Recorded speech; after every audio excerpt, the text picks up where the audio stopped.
3,5 милиони евра годишно наплаќаат советниците во сите општини од граѓаните за кревање рака. Големата сума ја делат 1319 советници во 81 општина во државата. Најголеми трошоци за советниците има градот Скопје, кој по овој основ исплаќа 214.000 евра.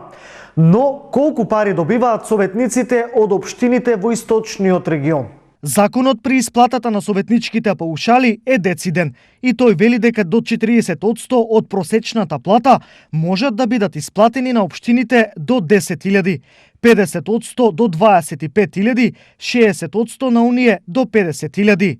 Аналогно на ова, паушалите се следните: Општина Зрновци 7.600 денари, Чешиново Облешево 9.100, Пехчево 9.700, Карбинци и Македонска Каменица по 9.800, Делчево 11.400, Берово 12.100, Пробиштип 14.290, Кочани 14.560 и Штип 14.500 денари месечно по советник. За паушалите да бидат исплатени има услов, а тоа е во месецот да биде одржана барем една седница.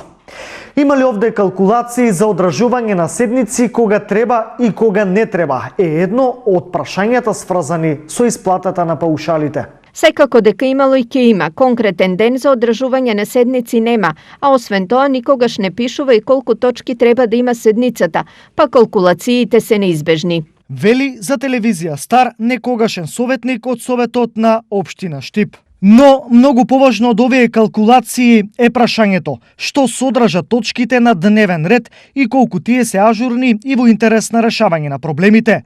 До сега граѓаните работата на советниците и советите ја истакнуваат во мал број прилики и тоа претежно кога имаат поплаки.